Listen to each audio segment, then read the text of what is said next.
Hi guys, unang araw ko nga pala sa Osaka. Wala nang pahinga-hinga at agad nang gagala. Sa araw na ito at ang pupunta ako ngayon ay Universal Studios na talaga namang isa sa mga pinakasikat sa Osaka, Japan. Pagkaalis ng bahay, talaga namang minadali ko lang ang biyahe para agad nang makarating. At nang makarating, sayang-saya ako. Grabe hingal ko sa kakatakbo.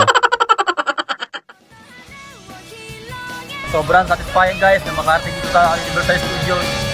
Dati kasi pangarap ko na makarating dito at ngayon tayo dito sa Japan!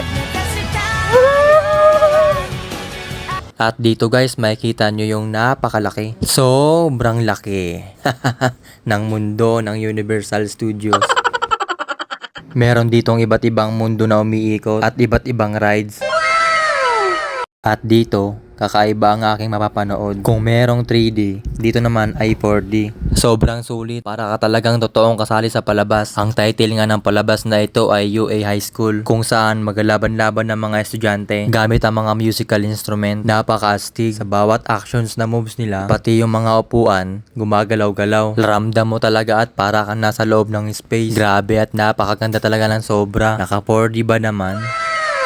At dito guys, palabas na. Hindi nga pala ako nakabidyo habang nanonood. Bawal kasi. Pagkalabas ay nakita ko yung isa sa mga karakter ng Demon Slayer. Pagkatapos guys ay agad nang kumain.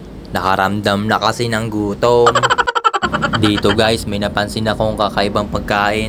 Hindi ko alam kung ano yon, pero ang alam ko, gamit ng mga kababayan ko yon. O siya, focus sa kain muna tayo.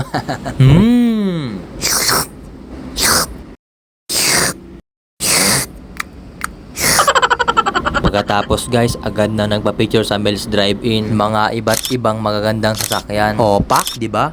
Pak, oh, pak. At dito guys, naglalakad na nga pa uwi. At nang may nakita akong nagluluto, mukhang masarap at agad akong bumili. Magkatabi nga lang yung 7-Eleven at hotel na aking tinitirahan. At agad akong bumili ng aking mga kailangan. Bumili ako ng kape, alak, at iba't ibang tinapay at saka saging para medyo masustansya naman tayo. Napakagara nga ng pinto nila dito.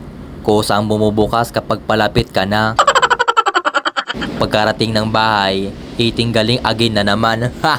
Napakasarap at sobrang malasa nga pala ng tempura nila dito. At sobrang sulit, napakalaman. Hindi puro harina lang. Kadalasan kasi ng mga nakakain ko nito sa Pinas, minsan ay parang walang laman. At yung barbecue na nabili ko dito, okay lang naman. Parang katulad lang din naman sa Pinas. Manamis-namis, sobrang sarap at malakas sa kanin. Sobrang taka ko nga pagdating sa pagkain dito sa Japan. Paano ba naman? Napakasarap naman talaga kasi ng mga pagkain. Siguro kung tatagal pa ako dito ng mahigit 3 buwan, siguro maagawan ko ng trono si Odas. Ay, mali. Si Big Show pala. Biro lang. Ngayon lang siguro to. Sinusulit ko lang. Tadaima, minasan! Mata ne!